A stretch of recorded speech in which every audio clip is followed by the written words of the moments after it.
تعداد مهاجران در روسیه کم شد و انتقال تابوتشان زیاد. محکوم شده های حاجی حلیم به محبس انتقال یافتند. در خدمت حربی به سرباز تاجیک آهنپاره خورانیده اند. حزب کمونیست تاجیکستان حزب کیسگی می شود.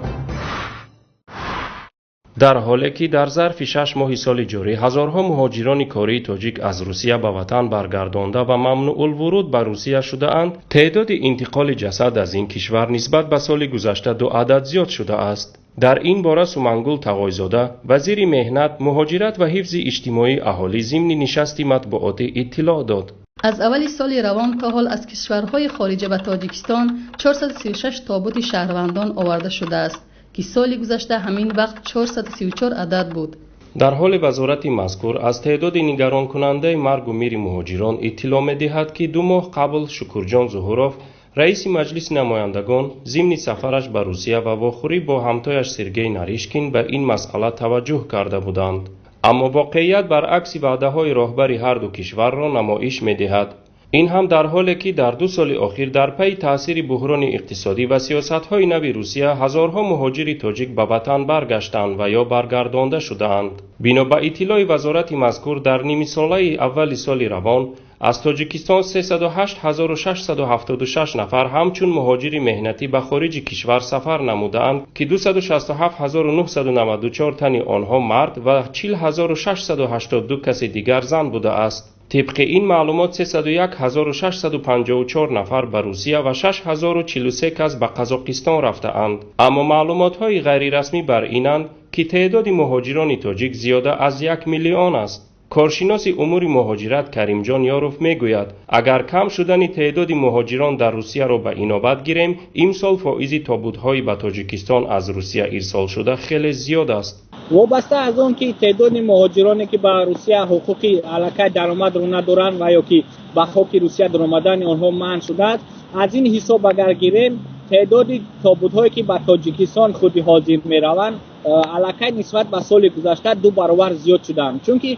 ما می‌دانیم سال‌های گذشته در خود روسیه بیش از 1 میلیون تا 1.5 میلیون نفر حضور داشت، ولی 2 سال اخیر این تعداد عموما سال اخیر به خیلی کم شده است و از این نظر اون گفته ها که انتقال تابوت ها کم شده است این تماما نادرست می باشد و سبب های عامل های اساسی اون که در روسیه جوانان تاجیک، مهاجران تاجیک بیشتر جان میگیرند، یکی از سبب های آنها در سال اخیر این یعنی راه گرفتن از خودکشی است که خیلی که میدونیم در ولایت سنت پتربورگ و شهر سنت پتربورگ در ولایت لنینگراد قسم زیادی مهاجران از سبب اون که در تاجیکستان قرض گرفتن و این مبلغ رو برگردانیدن نتوانستند و در روسیه کار انیق درست نیافتند، خود را به دور کشیدن که این یکی از عامل‌های میباشد که هم از نظر اسلام و هم از دیگر نظر این درست نیست و گفتنی هستم که قسم زیاد شهروندان مجبور شدند که از سودا به خودی ساختمان گذارن و در کارهای ساختمان اونقدر پیشرو هم نبودن و مجبور هستند که به هر کار دست زدن و قسم زیادی آنها علاقه در این ساختمان ها متاسفانه از بلندی غلطیده جان به جبر میسپارند و به هر حال گفتنی هستم که آن معلوماتی که از تاجیکستان حاضر دادن این معلومات ناپورا می باشد، چون که بسیاری مهاجران با حکومت و اعضایان حکومت و آنهایی که از طرف حکومت تاجیکستان در روسیه کار میکنند با آنها مراجعت نمیکنند و قسمی را هم در خود روسیه به خاک میسپارند. محکوم شده های پرونده قضیه عبدالحلیم نظرزاده، سابق معاون وزیر دفاع را از بازداشتگاه موقتی کمیته دولتی امنیت ملی به محبس معروف به کرپشن انتقال داده اند. یک کارمند در بازداشتگاه موقتی کمیته دولتی امنیت ملی به ما اطلاع داد که هفته گذشته محکوم شده ها به محبس گذرانده شده اند، به استثنای محبوسانی که حکم ابد گرفته اند. در بین محبوسان انتقال شده پرونده حاجی حلیم، برخی از محکوم شده های پرونده راهبران حزب نهضت اسلامی تاجیکستان هم هستند، از جمله رحمت الله رجب، عضو فعال ریاست این حزب که با حکم سود عالی 23 سال روانه زندان شده است. در حالی که محکوم شده ها بعد حکم به محبس انتقال می‌یابند که تا هنوز سند حکم در دستشان داده نشده است. پیوندان آنها میگویند که از سبب دسترس نکردن حکم امکان شکایت کاساسیونی بردن از بالای حکم را ندارند. 2 روز قبل شیر محمد شاهیان رئیس سود عالی تاجیکستان ضمن نشست مطبوعاتی اطلاع داد که پرونده جنایتی حاجی حلیم ماه‌های نزدیک به آخر می‌رسد و با سبب مخفی بودن تفتیشات و مرافعه جزئیات بیشتر داده نخواهد شد. با قضیه مجبوری شیشه‌پاره خوردن سرباز خورشید امینوف، وزیر کارهای داخلی تاجیکستان رمضان رحیمزاده روشنی انداخت. رمضان رحیمزاده امروز 22 ایول ضمن نشست خبری در دوشنبه این عمل را مدهش خوانده گفت برای تحقیق منصفانه آن بر ریاست قشون‌های داخلی و امنیت دستور داده است. با گفته وزیر به سرباز خورشید امینوف شیشه نخورانده اند بلکه یک چند متال‌های آهنین را فرو برده است. قضیه اون سرباز که گویا که شیشه خوراندن این البته یک حادثه مدهش در ساختار قشون‌های داخلی بود.